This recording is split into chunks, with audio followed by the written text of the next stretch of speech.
T'as pas l'impression d'avoir oublié quelque chose? Non? Quoi? Ben, la caisse à Fabrice. Ah mince!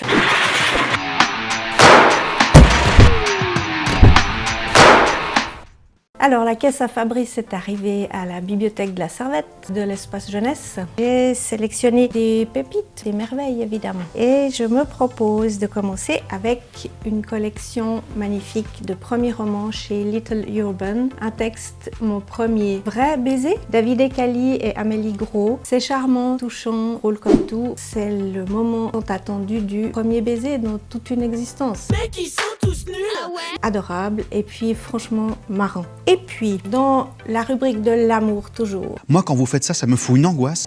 une merveille qui s'appelle Un été de poésie, d'amour et de vie, mais vous voyez sur la couverture une petite étoile qui dit « Rayez la mention inutile ». C'est l'histoire de Marion et Kevin qui ont 13 ans, qui vivent un été vraiment nouveau, différent, bizarre, et qui vont aux surprises, suivre un stage de poésie ensemble pendant des vacances. C'est pas le plan très excitant. Je suis pas venue ici pour souffrir, ok? C'est quand même le début d'une histoire d'amour. Non. De la fiction, mais pour les petits. Un album, une splendeur, un petit pas de géant, c'est la rencontre entre un vieux monsieur et puis une petite fille. Et puis le vieux monsieur, il a un chien, et la petite fille, elle a peur des chiens. Et au fond, c'est comment chacun va dépasser ses peurs, parce que le vieux monsieur, lui, il a peur des petits-enfants. Un documentaire. Le feuilleton d'Artémis, c'est Muriel Tsack qui a imaginé de présenter la mythologie avec un récit qui est pensé pour être lu à haute voix. C'est une collection qui a un succès fou. Et Artémis, c'est la déesse de la nature et de la chasse. C'est la femme qui décide d'être libre. I want to break free! Donc c'est inspirant, il me semble.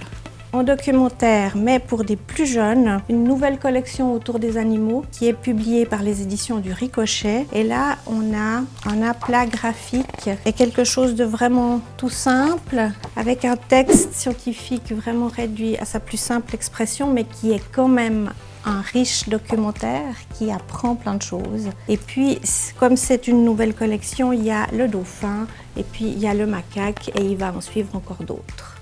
Je vais vous proposer de la bande dessinée qui s'appelle Pétale. C'est publié par Kramiek qui fait des choses étonnantes, différentes, hors des grands chemins. À la boulette. Et mais il y a mes petits papiers qui tombent, tu couperas.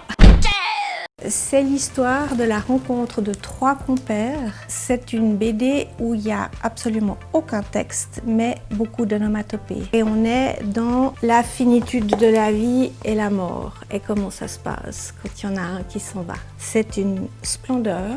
Et puis, je pense qu'effectivement, c'est quelque chose qui peut être destiné à tout public, pour tout le monde, de 4 à 104 ans. L'âge avons-nous? Quel âge t'as, toi? Pour les gaga, fans gaga des séries au kilomètre, il y a Sauveur et Fils saison 5. Et donc Mario de Muraille, c'est la grande dame qui sait saisir l'air du temps, la société comme elle va pas, mais toujours avec énormément d'humour. On passe du rire aux larmes, c'est une splendeur, c'est une merveille, c'est drôle. Déjanté, vous comprenez bien que les hamsters sont un des personnages magnifiques.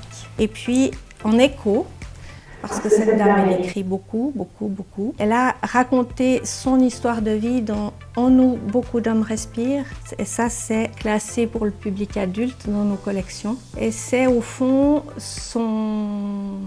sa propre histoire. Elle a été la dépositaire comme par hasard, celle à qui on lègue tous les documents familiaux. Puis elle a tricoté un récit en étant à la fois dans le passé et dans le présent de son existence. C'est vraiment un texte grandiose.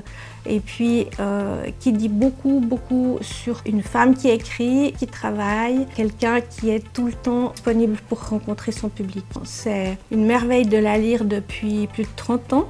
En nous, beaucoup d'hommes respirent, mais à la fin, on est rassuré. Elle est d'accord pour dire qu'il y a aussi beaucoup de femmes en nous qui respirent. Je crois que je m'arrête là par rapport au nombre. C'est juste? Là, tu vas couper. Voilà, c'est tout pour aujourd'hui. Si cette vidéo vous a plu, n'hésitez pas à mettre un pouce bleu en dessous de la vidéo. Vous pouvez vous abonner, activer la petite cloche pour être notifié des nouvelles vidéos, puis évidemment les partager.